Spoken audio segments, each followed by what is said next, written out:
दोस्तों, एक समय था जब दुनिया के छठे सबसे अमीर बिजनेसमैन यानी अनिल अंबानी नई ऊंचाइयों को छू रहे थे, लेकिन फिलहाल वो अपने सबसे बुरे दौर से गुजर रहे हैं। हालात ऐसे हैं कि एक के बाद एक अनिल अंबानी की कंपनियां कंगाल होती जा रही हैं और उनकी कई कंपनियां औने पौने दामों में बिक चुकी हैं। बड़ी बात यह है कि अनिल को कभी सबसे अमीर बनाने वाली रिलायंस कैपिटल भी अब बिकने के कगार पर पहुंच चुकी है। वे बैंक के कर्जे तले डूबे हुए हैं। वहीं दूसरी तरफ मुकेश अंबानी दुनिया के सबसे अमीर बिजनेसमैन में से एक है। मुकेश अंबानी की 1 मिनट की कमाई 1.5 करोड़ रुपए है। टॉप 10 अरबपतियों की लिस्ट पर नजर डालें तो मुकेश अंबानी 90.6 अरब डॉलर की नेटवर्थ के साथ फिलहाल 13वें नंबर पर आते हैं। अब सवाल यह है कि एक भाई अमीर होता चला गया और दूसरा गरीब। अनिल अंबानी से कहां गलती हुई और दोनों भाइयों के रिलेशन का बिजनेस पर क्या इफेक्ट पड़ा, चलिए जानते हैं इस वीडियो में। दोस्तों, बता दें कि साल 1958 में धीरूभाई अंबानी ने रिलायंस ग्रुप की स्थापना की थी और आज इसका डंका दुनिया भर में बज रहा है। 1981 में मुकेश अंबानी और 1983 में अनिल अंबानी रिलायंस से जुड़े, लेकिन साल 2002 में धीरूभाई के निधन के बाद देश के इस बड़े कारोबारी घराने में बंटवारा हुआ और साल 2005 में धीरूभाई के दोनों बेटों के बीच कंपनियों को बांटा गया। बड़े बेटे यानी मुकेश अंबानी को पुराने बिजनेस से ही सेटिस्फाइड होना पड़ा और उन्हें रिलायंस ग्रुप का चेयरमैन बना दिया गया, जिनमें पेट्रोकेमिकल, टेक्सटाइल, रिफाइनरी, तेल, गैस कारोबार शामिल थे। तो वहीं छोटे बेटे अनिल अंबानी के खाते में नए जमाने के बिजनेस आए। उन्हें टेलीकॉम, फाइनेंस और एक एनर्जी बिजनेस सौंपा गया। रिलायंस ग्रुप का बंटवारा होने से पहले तक मुकेश और अनिल की ज्वाइंट नेटवर्थ 7 अरब डॉलर थी, लेकिन इसके बाद दोनों के बीच झगड़ा हुआ और दोनों ने अपने अपने रास्ते अलग कर लिए। हालांकि उसके बाद 2006 से लेकर 2008 तक दोनों भाइयों की नेटवर्थ में कुछ खास डिफरेंस नहीं था, लेकिन 2009 में आर्थिक मंदी के बाद दुनिया भर में अमीरों की संपत्ति में गिरावट दर्ज की गई। मुकेश और अनिल अंबानी की संपत्ति में भी बड़ा डिफरेंस यहीं से आना शुरू हुआ था। एक तरफ अरबपतियों की लिस्ट में अनिल की रैंकिंग गिरती गई और मुकेश की रैंकिंग बढ़ती चली गई। 2008 में मुकेश 5वें और अनिल 6वें नंबर पर थे, लेकिन अब अनिल अंबानी तो अरबपतियों की लिस्ट से बाहर ही हो गए हैं। दोनों भाइयों के बीच का आपसी मनमुटाव भी अनिल की कंगाली का कारण बना। दोस्तों, जी हाँ, दरअसल दोनों भाइयों के बीच एक समझौता हुआ था और वो समझौता ये था कि मुकेश ऐसा कोई बिजनेस शुरू नहीं करेंगे जिससे अनिल को नुकसान हो, लेकिन 2010 में ये समझौता भी खत्म हो गया और 2010 में ही रिलायंस इंडस्ट्रीज ने 4,800 करोड़ रुपए में इन्फोटेल ब्रॉडबैंड सर्विस लिमिटेड यानी IBSL के 95% शेयर खरीद लिए। बता दें कि IBSL देश की पहली और इकलौती कंपनी थी जिसने देश के सभी 22 जोन में 4G ब्रॉडबैंड स्पेक्ट्रम फैला दिया था। दोस्तों, आगे चलकर इसी का नाम ही रिलायंस जियो पड़ा।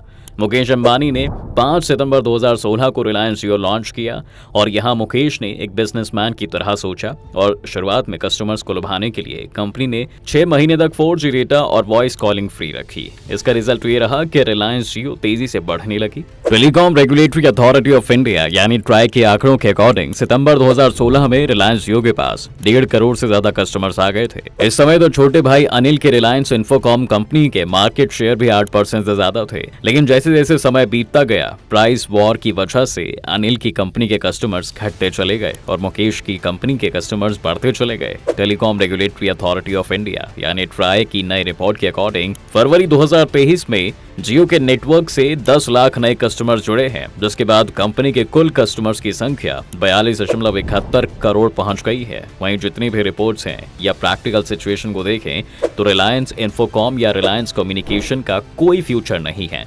मार्केट में कोई इनोवेशन नहीं है, कोई स्ट्रैटेजी नहीं है। ऐसे में कह सकते हैं कि कंपनी खत्म हो चुकी है। अनिल की बाकी कंपनियों का भी यही हाल है। दरअसल अनिल अंबानी नए जमाने का बिजनेस मिलने के बाद भी कुछ खास कमाल नहीं कर पाए और आज उनकी कई कंपनियां दिवालिया हो गई हैं। वहीं दूसरी ओर मुकेश अंबानी ने अपनी सूझबूझ से कारोबार को बुलंदियों पर पहुंचाया और आज एशिया के सबसे अमीर इंसान है। अब आइए नजर डालते हैं दोस्तों कि अनिल अंबानी कहां गलती कर गए। अनिल अंबानी के पास टेलीकॉम, पावर और एनर्जी बिजनेस थे जो नए जमाने में सफलता की गारंटी माना जा रहा था। इन सेक्टर्स में वे देश का बड़ा खिलाड़ी बनना चाहते थे और इसके लिए उन्होंने कई योजनाएं भी बनाई, लेकिन उनकी कोई भी प्लानिंग एक्यूरेट नहीं थी। इस वजह से उन्हें फायदे की जगह भारी नुकसान झेलना पड़ा। बंटवारे के बाद उनके पास जो कंपनी आई थी उनके दम पर साल 2008 में अनिल अंबानी दुनिया के टॉप अमीरों की लिस्ट में 6ठे नंबर पर तो थे, लेकिन आज हालत ये है कि उनकी कंपनियां बिकने के कगार पर आ गई हैं। आइए 5 पॉइंट में समझते हैं कि आखिर उनकी बर्बादी के क्या बड़े कारण रहे। फर्स्ट पॉइंट, अनिल अंबानी को जब कारोबार मिला तो उन्होंने बेहद जल्दबाजी से फैसले लिए, बिना सूझबूझ के और बिना सटीक प्लानिंग के ही कारोबार को आगे बढ़ाने की जल्दबाजी की, जो उन्हें बहुत भारी पड़ी। वे बिना तैयारी के एक के बाद एक नए प्रोजेक्ट्स पर रकम लगाते चले गए। सेकेंड पॉइंट, अनिल अंबानी उस समय एनर्जी से लेकर टेलीकॉम सेक्टर का किंग बनने के लिए जिन नए प्रोजेक्ट्स में दांव लगा रहे थे उनमें लागत इतनी आ रही थी कि जितना अनुमान नहीं लगाया गया था और रिटर्न ना के बराबर मिल रहा था। जी हाँ दोस्तों, ये उनके फ्लॉप होने के बड़े कारणों में से एक माना जाता है। थर्ड पॉइंट, एक्सपर्ट्स के अकॉर्डिंग अनिल अंबानी के फ्लॉप होने के कई कारणों में से एक ये भी रहा कि उन्होंने कभी भी एक कारोबार पर पूरी तरह फोकस नहीं किया और वे एक से दूसरे बिजनेस पर जंप करते रहे। इम्प्लीमेंटेशन में खामी की वजह से उनके कई प्रोजेक्ट्स में बड़ा पैसा लग गया।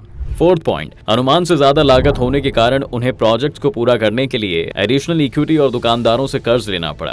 कर्ज का बोझ लगातार बढ़ता चला गया और जिन प्रोजेक्ट्स में उन्होंने कर्ज का पैसा लगाया उनसे रिटर्न भी नहीं मिल सका, इसलिए वो कर्ज के बोझ तले दबते चले गए। फिफ्थ पॉइंट, अनिल अंबानी के बिजनेस से जुड़े फैसले ज्यादा जल्दी पैसे कमाने या सक्सेसफुल होने की चाह में थे। इस दौरान उन्होंने नुकसान की तरफ ध्यान नहीं दिया। इसके अलावा वे हमेशा से कंपटीशन में बिना किसी स्ट्रैटेजी के कूद जाने में दिलचस्पी रखते हैं।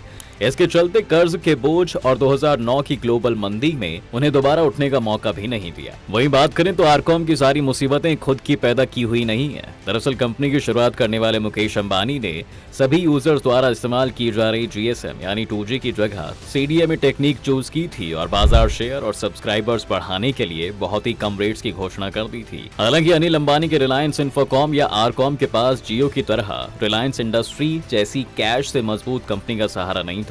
रिलायंस इंफोकॉम अपने पैरों पर खड़ी जरूर थी, लेकिन कर्ज के तले दबी हुई थी। Tech research firm Convergence Catalyst के फाउंडर चेत कोला का मानना है कि आरकॉम ने अमीरों की टेक्निक लेकर इसे गरीबों को सौंप दिया। CDMA बेस्ड नेटवर्क GSM के मुकाबले महंगे थे। आसान शब्दों में कहें तो यह बर्बादी का सीधा रास्ता था। आरकॉम का ARPU का पर यूजर एवरेज रेवेन्यू 80 रुपए था, जो इंडस्ट्री की एवरेज 120 से कम था। यहाँ दोस्तों, इस तरह से हर यूनिट पर कंपनी ने नुकसान उठाया और सब्सक्राइबर्स के बढ़ने के साथ साथ नुकसान भी बढ़ता चला गया। 2008 में जब आरकॉम को सरकार की डुअल टेक्नोलॉजी के तहत स्पेक्ट्रम हासिल हुए, लेकिन तब तक बहुत देर हो चुकी थी। कर्ज 25,000 करोड़ तक पहुंच गया था और यूनिनॉर, एयरसेल और दूसरे ऑपरेटरों को नए लाइसेंस मिलने से कंपटीशन बढ़ गया था। दिन प्रतिदिन कर्ज बढ़ता रहा। कई एक्सपर्ट्स तो यहां तक मानते हैं कि आरकॉम ने हमेशा बिजनेस संवारने की बजाय पॉलिसीज बदलने की कोशिश की है। मुकेश अंबानी ने भी अनिल की मदद नहीं की। आखिर में आरकॉम ने कई अनमोल पूंजियां बेचकर कर्ज चुकाने की कोशिश की। पुराना लोन चुकाने के लिए नया कर्ज लेना पड़ा और अब बस समय आ चुका था कि अनिल कंगाली की कगार पर पहुंच चुके थे। कंपनी से खुद ही दिवालियापन के रास्ते पर चलने का फैसला किया और रिलायंस कम्युनिकेशंस यानी आरकॉम ने खुद को दिवालिया डिक्लेयर कर दिया। यह अनिल अंबानी की बर्बादी का एक एग्जाम्पल ही है। एक और जहां अनिल अंबानी अपनी कंपनियों को फायदे का सौदा बनाने में कामयाब नहीं हो सके, तो दूसरी ओर उनके बड़े भाई मुकेश अंबानी ने अपनी सूझबूझ और सही स्ट्रैटेजी के कारण ग्रुप के पुराने कारोबार को रफ्तार दी। इसके साथ ही दूसरे सेक्टर्स में भी एंट्री ली और आज बिजनेस सेक्टर में उनका अलग मुकाम है। फिलहाल वे एशिया के सबसे अमीर इंसान हैं। वहीं उनकी रिलायंस इंडस्ट्रीज 15 लाख करोड़ रुपए की मार्केट वैल्यू के साथ भारत की सबसे वैल्यूएबल कंपनी है। आज हम उनकी सफलता के पीछे के 5 कारणों की बात करेंगे, जिनके बारे में उन्होंने खुद कई मौकों पर बताया है।